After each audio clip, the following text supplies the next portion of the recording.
उस रात के बाद गांव में कुछ बदल गया था। लोग पहले भी उस रास्ते से डरते थे, लेकिन अब डर सिर्फ कहानी नहीं रहा था, अब वो डर जिंदा हो चुका था। मेरे गांव से लौटने के कुछ हफ्तों बाद मुझे शहर में एक फोन आया। फोन मेरे बचपन के दोस्त रमेश का था। उसकी आवाज कांप रही थी।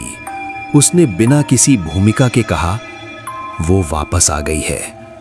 मैं समझ गया था कि वो किसकी बात कर रहा है। मेरे दिल की धड़कन तेज हो गई। मैंने पूछा, क्या हुआ? रमेश ने बताया कि गांव का एक लड़का सोनू, जो अक्सर रात में बाइक से देर तक घूमता था, उसी कच्चे रास्ते से गुजरा था।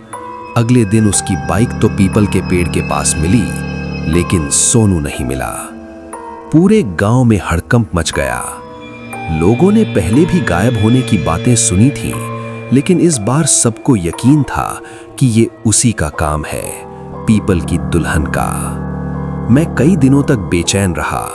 मन कह रहा था कि अब इस कहानी से दूर रहना ही बेहतर है, लेकिन अंदर कहीं एक अजीब सा डर और जिज्ञासा दोनों साथ जल रहे थे। आखिरकार मैं वापस गांव जाने का फैसला कर ही लिया। जब मैं गांव पहुंचा, माहौल पहले से कहीं ज्यादा भारी था। लोग शाम होते ही दरवाजे बंद कर लेते थे। बच्चे बाहर खेलते हुए भी पीपल के रास्ते की तरफ देखने से डरते थे। वही पीपल का पेड़ अब पहले से भी ज्यादा डरावना लग रहा था, जैसे उसकी जड़ें जमीन से नहीं बल्कि किसी पुराने राज से जुड़ी हों। मैं सीधे रमेश के घर गया।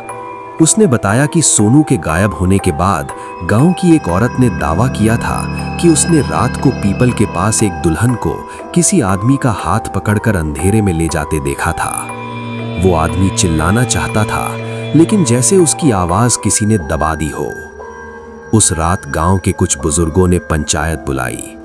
पहली बार खुलकर उस राज की बातें होने लगीं, जिन्हें सालों से दबाया गया था।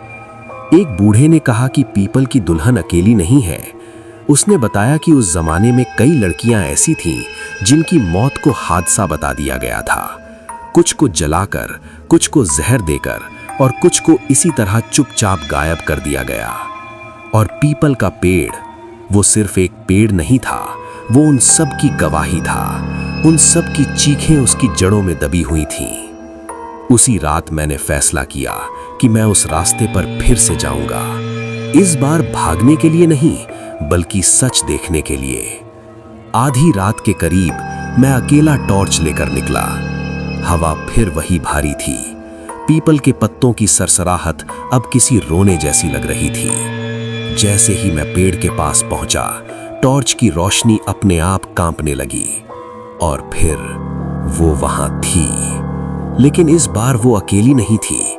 उसके पीछे कई परछाइयां खड़ी थीं, सब दुल्हनों की तरह सजी हुई। सफेद कपड़े, लाल चूड़ियां और वही खाली आंखें। पीपल की दुल्हन ने मेरी तरफ देखा। इस बार उसके चेहरे पर उदासी नहीं थी, इस बार उसके चेहरे पर गुस्सा था। उसने कहा, तुम फिर आ गए। उसकी आवाज अब इंसानी नहीं लग रही थी। ऐसा लग रहा था जैसे कई आवाजें एक साथ बोल रही हों। उसने बताया कि अब वो अकेली इंतजार नहीं करेगी, अब वो उन सबको साथ लाएगी जिनके साथ जुल्म हुआ था। अब ये रास्ता सिर्फ रास्ता नहीं रहेगा, ये इंसाफ का रास्ता बनेगा। मेरे पैरों के नीचे जमीन ठंडी होने लगी। मुझे लगा जैसे कोई मेरे पीछे खड़ा है। मैंने पलट कर देखा और उसी पल मेरी टॉर्च बुझ गई। अंधेरे में सिर्फ एक ही आवाज गूंज रही थी, दुल्हन की धीमी हंसी। और फिर सब कुछ खामोश।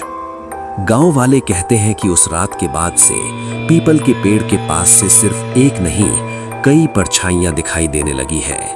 और जो भी रात में उस रास्ते से जाता है, वो अब सिर्फ दुल्हन का नहीं, पूरी बारात का सामना करता है। कहानी यहीं खत्म नहीं होती, क्योंकि असली सच अभी सामने आना बाकी है।